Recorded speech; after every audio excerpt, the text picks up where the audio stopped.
very good day to you. I'm Howard Feldman, and this is a Synthesis podcast.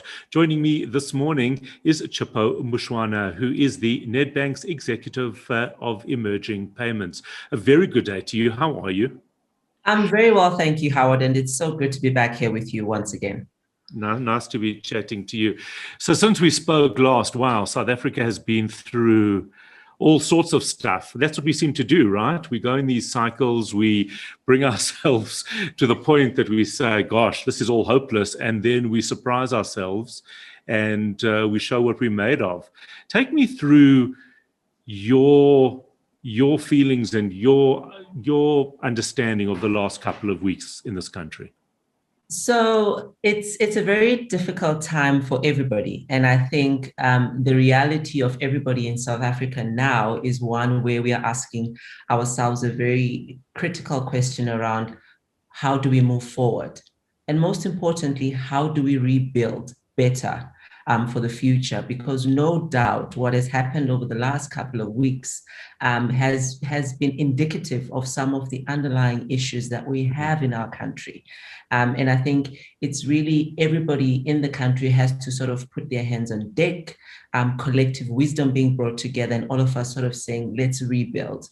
And funny enough, I am reading a book by this author called Hans Rosling, and it's called Factfulness. And the reason why, and I'm reading it for the second time, and it's purely because that book gives such a fresh perspective on the world. When we think everything is going wrong, when we think that things are not going as planned, when we think that the human race is going to be extinct in the next decade, we have all these fears, right, that we live with at a personal level, at a business level, and so much. And that book just says, pause, let's deal with the facts. The fact that global poverty has been halved in the last decade, the fact that 80% of the children have got access to immunization, all these things that we didn't have a decade ago because of technology, right? We have them now, but we're not measuring that and we are not updating our data points. So for me, that book has also become critical in seeing the bright side of the events that have happened in the country in the last couple of weeks.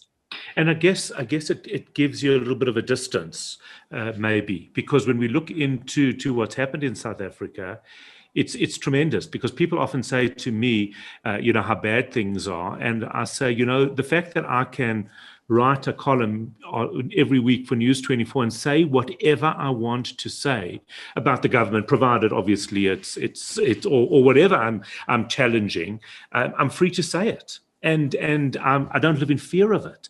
And if we look at what's happened, I think that is exactly right. I guess the difficulty for me and what I found over the last couple of weeks is, because we're living in such a binary world, we sometimes find it difficult to have complex conversations and to think that all things can be true. So yes, looting and destruction of property is unacceptable. Crime is unacceptable.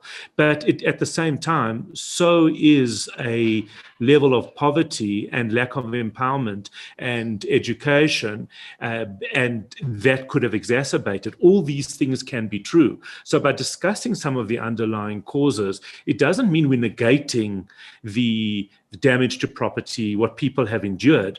All we're saying is, if we look at all of these factors, that's going to give us a better understanding as to why it could have happened and how we prevent it in the future.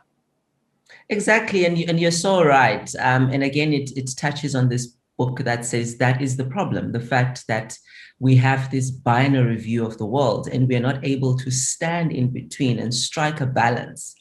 And I mean, if you just think about us in the South African context, I always say, for me, I think the trick is where public and private sector come together to build this economy, because government commands a significant amount of resources, right? No doubt.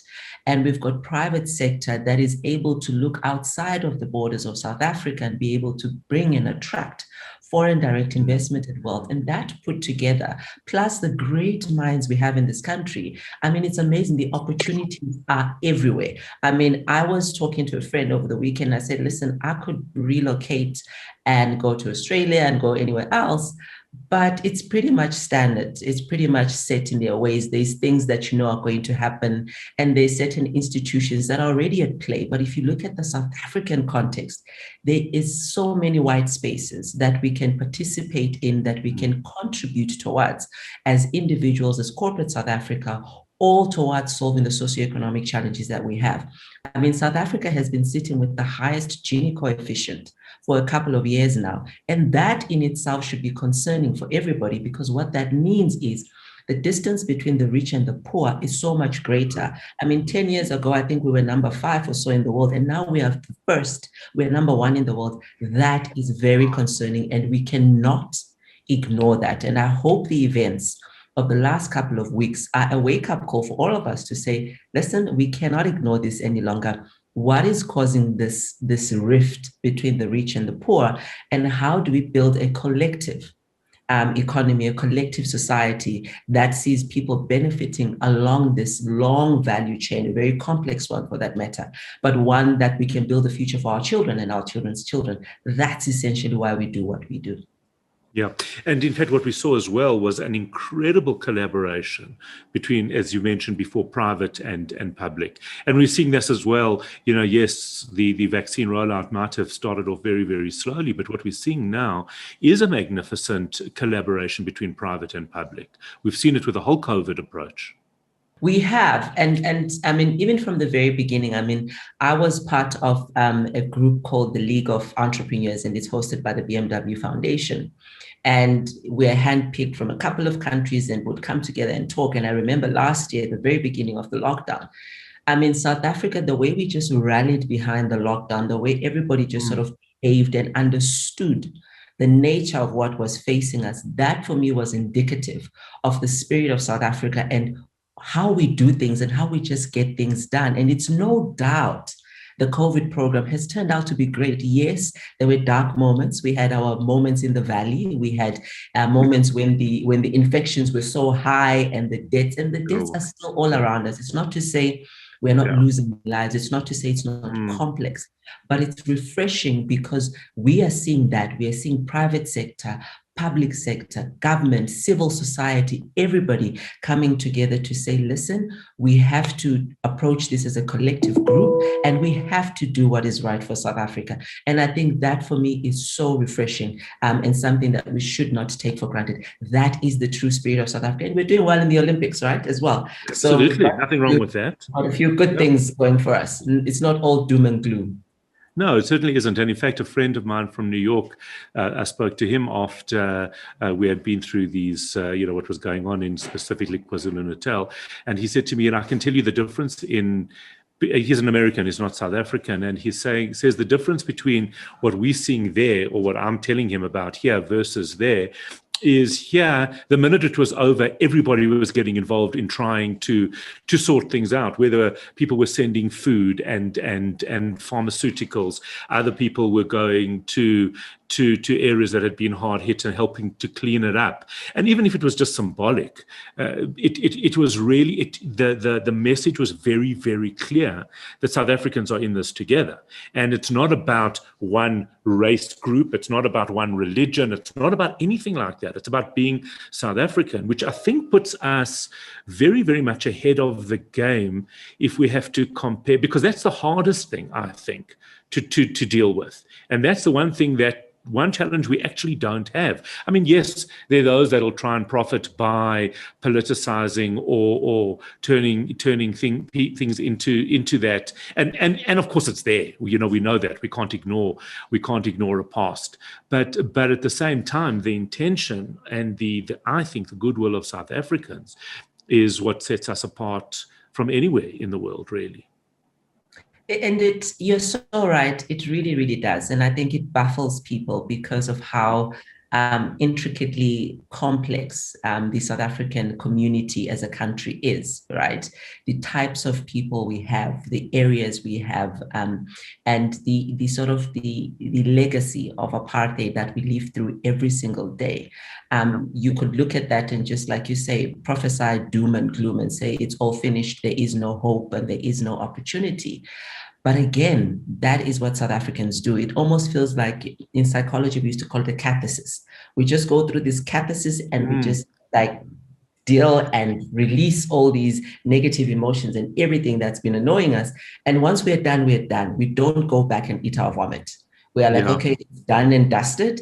It's out of the system now. We feel a bit stronger. Now let's rebuild. Now let's hold hands. Now let's identify each other in this mess. Let's identify each other in this confusion, and let's build for tomorrow. And I think, I mean, that is so unique, because a lot of countries don't recover from this kind of thing. I mean, we spoke about the vaccination program before. If you remember some of the things that was happening in the US, where some people, literally large groups of people, say, we don't want to be vaccinated, we don't want to do it, and we don't believe in it, we don't even believe there's COVID. And that set them back a lot. And the implications of that we saw through the infections were significant.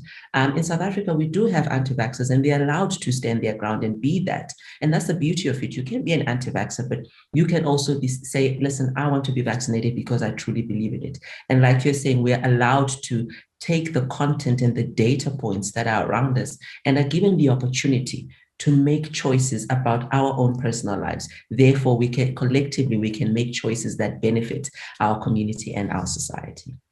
Tell me how, within your position at Nedbank, you see this type of resilience, positivity, and approach. So the beauty about Nedbank, and I've been around a couple of times, but essentially what I really, really love about the Nedbank story is the desire to try, even in difficult scenarios and circumstances. The strong community feel as well. We all part of the corporates that went to KZN and made sure we donated food parcels and made sure we even visited our employees and staff to make sure that they're well.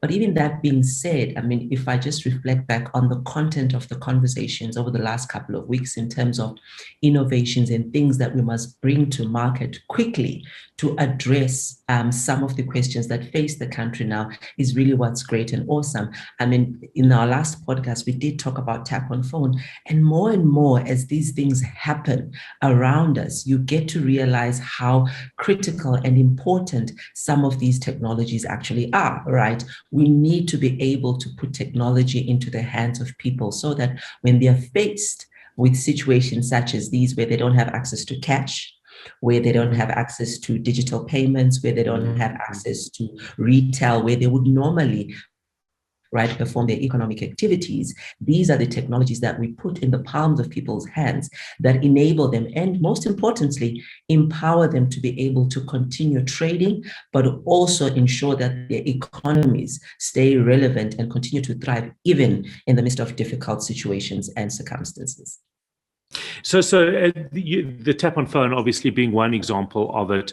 Are you seeing different types of technologies and different types of businesses being able to adapt and thrive at times like this? We are, and again, it speaks to that spirit of resilience where people are just saying, instead of just moping around and waiting for something to happen, we're actually going to get up and do it. And as Nedbank, we are partnering with those small, micro, medium-sized, and large corporates. We are partnering with them hand to hand, and we're saying, let's do it together. We are here. We've got different technologies. Like you say, it's not just tap on phone, it's money message, it's all the APIs we have. We're saying, we have got a solution to help you continue trading. We have got those digital capabilities that you can adopt into your businesses quickly, easily, and most importantly, they're cost-effective and safe. And you find that the confidence of entrepreneurs, who are important and critical in the economy, is bolstered and boosted because they realize that they've got a large institution such as Nedbank backing them. So, Chipo, what excites you most in your current role? Geez, that's the question I've been waiting for. Man, I didn't disappoint. So my role affords me the opportunity to make our lives better. And that sounds really broad and maybe corny, but give me a minute. So essentially, I'm able to investigate trends. I'm able to play around and pilot certain technologies. I am able to look outside to the global world and also check other technologies and what they're doing and curate what we bring in as a business and what we hand over to our consumers and clients. Now, that I think I have the best job in the world. Let me just tell you, I have the best job in the world, because essentially it allows you to have this bird's eye view of what's happening around you, but it allows you to humanize technology and bring it back home. And for me, my North Star is really around that. How do we develop our economy and how do we make our lives better? Because essentially that is what technology is supposed to do. We digitize for human beings, not for robots, right? And technology is supposed to make our lives better. It's not just the pretty and cute stuff. It's really supposed to make our lives better. And I'm in this really brilliant space where I'm able to bring that to life on a day-to-day basis. Absolutely love it. And I'm actually going to leave it there because we couldn't end on a better note, because I feel like what you're saying about yourself and your position and Nedbank is really what we're saying about the country as well, about resilience, about excitement for the future. Chipo Mushwana, thank you for taking the time to speak to us. I'm always inspired by these conversations, and I look forward to chatting to you again. I'm Howard Feldman. This has been a Synthesis Podcast.